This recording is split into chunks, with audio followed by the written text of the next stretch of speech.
Bonjour tout le monde. Donc, je suis toujours à Zagreb. J'ai pas eu la chance de faire une vidéo hier, donc je vais la faire aujourd'hui. Mais en vous parlant d'hier, comme j'ai vu plusieurs fois maintenant. Je suis donc, ça c'est le centre de danse, de théâtre et de je sais pas quoi. Mais c'est un bâtiment assez joli. Et voilà, je suis à côté de la statue. Je pense qu'elle est aussi un peu connue cette statue, ou cette sculpture.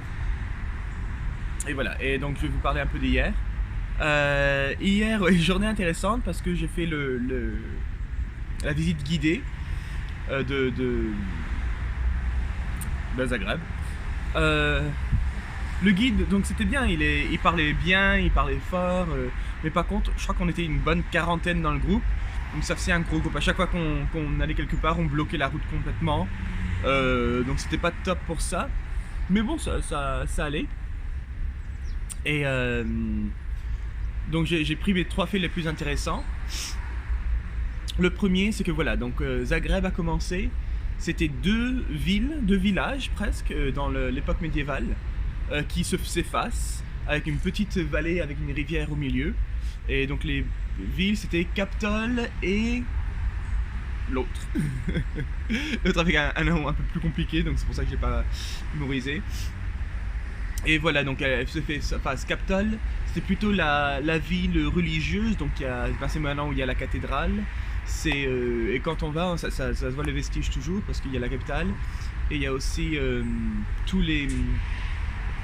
beaucoup d'églises, il y a un centre de retraite pour les prêtres. Donc ça fait toujours assez religieux, et ils disent que 90% de terre appartient à l'église. Et donc maintenant, même si c'est un magasin de chaussures, ils payent le loyer à l'église. Et de l'autre côté, c'était plutôt le village, l'autre quoi. C'est celui où il y avait le peuple qui travaillait. Et voilà, ils s'effacent, et apparemment ça s'entendait pas souvent. Et il y avait un pont au milieu qui croisait la rivière entre les deux villages. Et ça s'appelait the Bloody Bridge, le pont sanglant, parce qu'à chaque fois qu'il y avait des disputes, ils se rencontraient au pont, et puis ça se bagarrait. Donc voilà, c'était le premier fait intéressant. Le deuxième que j'ai trouvé intéressant, c'était... ah oui, une personne vivant à Zagreb,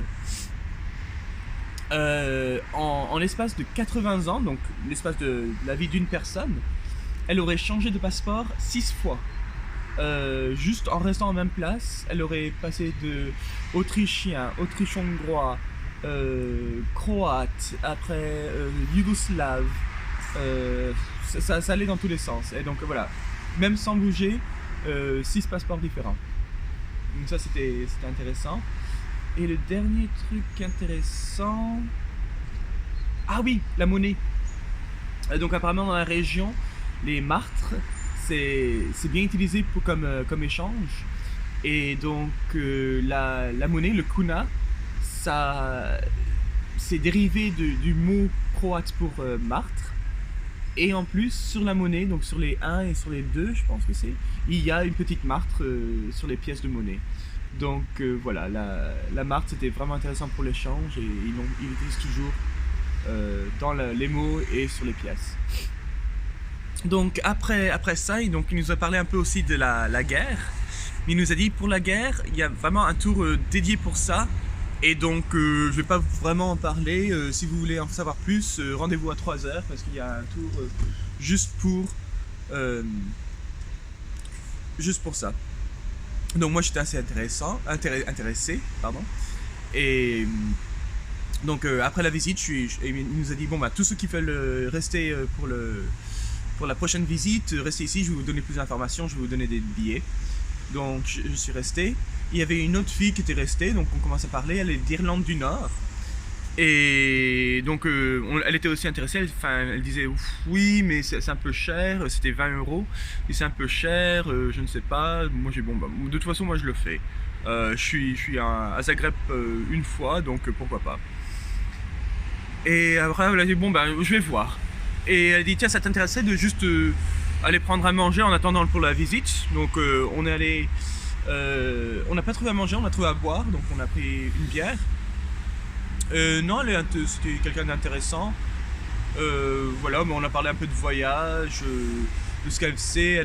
Donc voilà, elle est d'Irlande du Nord, mais elle travaille en Allemagne, tout en parlant le français et le portugais. Donc c'est un peu quelqu'un qui fait un peu tout. Donc, oui. Et après, on a fait la visite de la guerre. La guerre, c'était intéressant parce qu'il y a...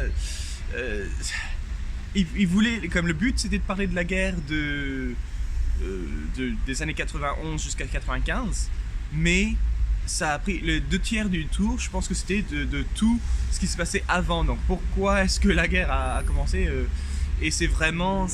Ça part dans tous les sens. Les Serbes ils ont fait ça, donc les Croates ils ont fait ça. À un moment les Serbes ils étaient au pouvoir, mais après les Croates ils étaient au pouvoir. Après il y avait les minorités serbes en Croatie et ça allait dans tous les sens. Et puis après quand ils ont vraiment commencé à parler de la guerre, c'est là où ça aussi c'est difficile à comprendre, parce que voilà, la Slovénie, la Croatie ont déclaré l'indépendance, la Serbie a commencé à bombarder la Slovénie, mais la Slovénie, après 10 jours, c'est bon, ils étaient indépendants, et la Croatie, ça a commencé à se bagarrer, mais après il y avait les Serbes en Croatie, eux ils ont pratiquement commencé à se bagarrer, et après il y a la Bosnie qui s'y met. Ouh là là, ça avait l'air d'être un grand bazar. Et puis donc, nous en tant que touristes, on était un peu on se confondait un peu. Et elle dit bah non, c'est un peu comme nous quoi. Il y avait vraiment il y en avait de partout, parce qu'il y avait des soldats croates dans l'armée yougoslave, mais il y avait des Serbes qui étaient croates. Il y avait ça. Donc voilà, c'était pas une mince affaire. Et puis après, donc, ce qui a bien fait rire celle d'Irlande du Nord, c'était qu'à un moment ils nous ont fait voir un petit film où moi j'ai assez bien aimé, parce qu'il y avait une carte active quoi, où ils montraient bon bah tiens, en 91 voilà où était l'armée, voilà qu'est-ce qui se passait, puis ça bougeait un peu, donc je pouvais plus comprendre comment ça se déroulait. Mais à un moment, c'est vrai qu'ils ont montré un peu de propagande, et ils ont montré des chansons de l'époque, et ça faisait un peu bizarre de tout d'un coup t'entends des gens scander des slogans et tout ça. C'était bon, et ça faisait très présentation de quelqu'un qui vient de comprendre comment faire des vidéos, parce que les transitions c'était un peu bizarre avec la musique de films épiques, et le fond en camouflage. Ça c'est vraiment bizarre. Par contre, quelque chose d'un peu émouvant, c'était vers la fin du film. Il filmait un soldat donc serbe, et le soldat, ils m'ont dit mais pourquoi, qu'est-ce que tu fais là toi? Et puis il fait je sais pas. Il fait mais alors pourquoi tu combats? Il fait je crois qu'ils essayent d'être indépendants, mais de toute façon moi je m'en fiche. Tout ce que je veux c'est survivre.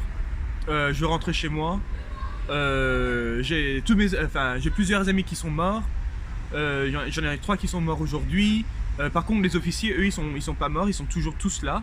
Moi tout ce que je veux c'est survivre et rentrer chez moi.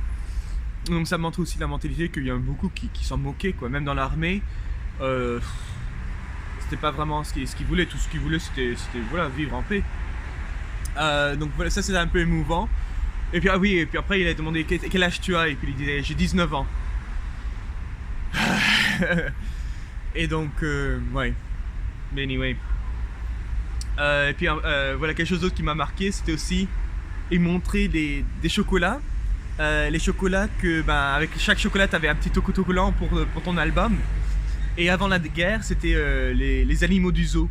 Et donc tu voyais les petits autocollants que les enfants pouvaient mettre sur les albums.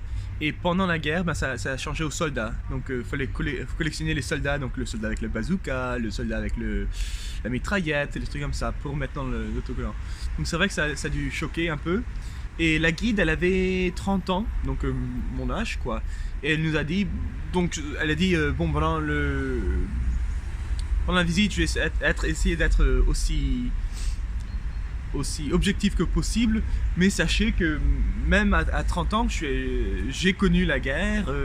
Bon, j'étais pas sur les lignes de front, quoi, mais c'est quand même quelque chose que j'ai connu. Je me rappelle des sirènes de bombes. Et voilà, le dernière chose qui était intéressant, c'est que même à Zagreb, donc Zagreb, c'était vraiment pas sur les lignes de front, quoi. Il y a quand même eu des bombes, et c'est là où ça a vraiment choqué l'attention internationale. C'était que ils ont lancé des bombes, je sais pas comment ils ont appelé ça, mais pratiquement c'était des bombes faites pour éliminer des vies, quoi. C'était pas pour viser des industries ou quoi, c'était pour tuer des gens, et ils les ont lancés au plein milieu de Zagreb en plein jour, et donc ça, voilà. Donc voilà, ça c'était les deux trucs, les choses que j'ai trouvé intéressant pendant la visite. Et après ça, donc, avec l'Irlandaise du Nord, on est allé manger Strukli. C'est quelque chose d'ici.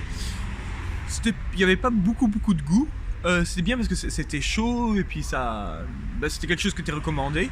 Mais par contre, oui, pour le goût, c'était pas... Je trouvais pas qu'il y avait beaucoup de goût, mais bon.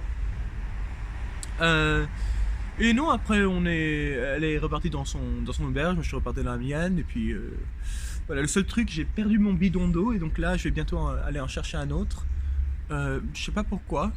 Voilà, j'ai dû le laisser dans la salle commune, et j'arrive pas à le trouver, mais je comprends pas quelqu'un qui volerait un bidon d'eau, c'est vraiment pas cher. En plus, un bidon d'eau usé. Mais anyway, donc j'en trouvais un, j'ai essayé d'en trouver un, et je vais faire avec. Sinon, voilà, je prends direction pour aller à Budapest.